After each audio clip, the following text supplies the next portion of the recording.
Nitong mga nakaraang linggo, kapansin-pansin ang pagdami ng mga taong nagpapakonsulta dahil sa mga respiratory symptoms, lalo na ng dahil sa ubo.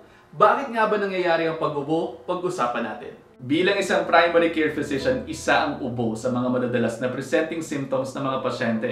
Pwede kasama nito ng marami pang ibang sintomas o di kaya naman ay ito yung pinaka-primary symptom ng isang sakit. Kaya pinakamahalaga po na alamin natin ang history and physical examination upang malaman natin kung ano nga ba talaga ang pinakadahilan ng pag-ubo. Bilang doktor, nagkakaroon kami ng mga light bulb moments kapag mayroong something glaring sa history katulad ng paninigarilyo, some certain medications, sa trabaho, sa pagkaka-expose sa mga taong mayroong tuberculosis, at syempre kung gaano nakatagal ang pag-ubo ng pasyente. Ang sabi nga namin, first do no harm. Kaya pwede natin gamitin ang time bilang isang diagnostic tool. Kung ang ubo ay less than 3 weeks, pwede natin ito makonsider bilang acute. Ang sabi, acute, hindi pa-cute. So yon, acute. At kapag ganito, usually viral in origin. Kapag viral, hindi kinakailangan ng antibiotic. Supportive treatment lamang po tayo. Kapag dry yung cough, dyan papasok yung mga antitussive para mapatigil natin yung pag-ubo. At kapag naman po wet yung cough o mayroong plema, dyan po papasok yung mga mucolytic katulad ng sinabi natin dito sa video na to. At dahil nasa loob po tayo ng pandemya, isa talaga sa parating kinukonsider natin ay ang COVID-19.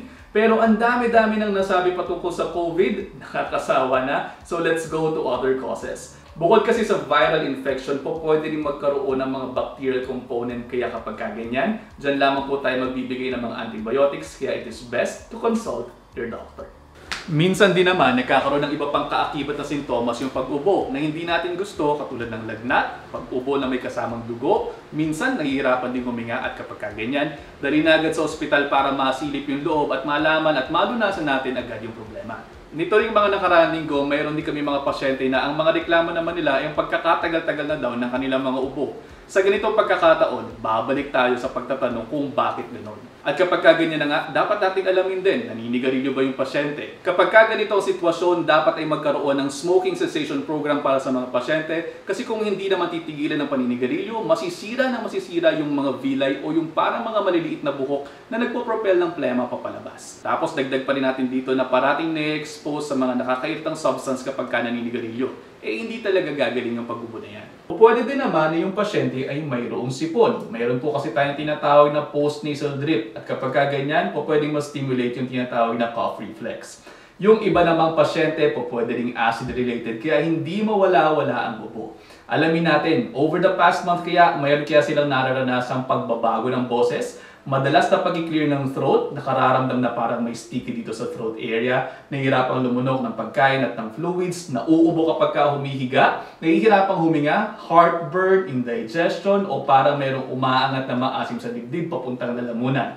Kapag ganyan, baka LPRD na yan o laryngopharyngeal reflux disease na maaari din mag-present bilang ubo. Kaya kung mapapansin natin mabuti, napakaraming maaaring maging dahilan ng pag-ubo. Kaya hindi kapag meron tayong ubo, magte-text na lamang tayo sa mga kaibigan o kamag-anak nating doktor at sasabihin na, "Uy, Dok, inuubo ko, ano kayang magandang inumin?" Dahil sa katotohanan ng bagay, kinakailangan po natin ng tamang history and physical examination at minsan, mainam din na mayroon tayong diagnostic tests katulad ng x-ray para maintindihan natin at makapagbigay tayo ng definitive diagnosis. At para magkaroon po tayo ng tamang sagot sa tanong na ano kaya magandang inumin, we always have to treat the root cause. Kung naninigarilyo, tigil-tigilan na yan. Kung may sipon at nagkakaroon ng post-nasal drip, kinakailangan gamutin ang pagsisipon. Kapag mayroong LPRD o laryngopharyngeal reflux disease, kinakailangan umiwas sa mga pagkain maasim, maanghang, prito, soft drinks, kape at gatas. Iwasan din ang paghiga agad pagkatapos kumain. Kung ang pasyente naman po natin ay mayroong hika o di kaya naman po ay galing sa trabaho ang dahilan ng pag-ubo,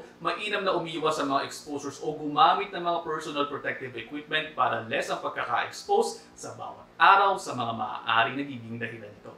And lastly, follow-up is very important para naman po malaman namin mga doktor kung kamusta na po kayo. Dinodocument din kasi natin ang inyong mga response sa mga gamot at madalas, kung suspected na mayroong mga environmental exposures, nagpapagawa po kami ng mga diary ng allergic exacerbations at pag-uusapan po natin kung paano maiiwasan ang mga ito nang hindi naman nagsasuffer ang inyong mga hanap buhay.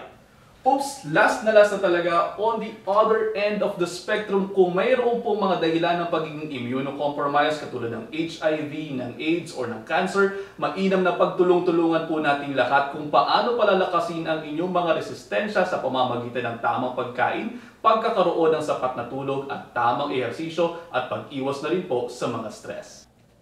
O diba, hindi porke inuubo COVID. Nasa pandemya lamang po talaga tayo, kaya isa talaga yan sa ating mga considerations. Pero marami talagang dahilan ng pag-ubo, kaya it is best to see a doctor.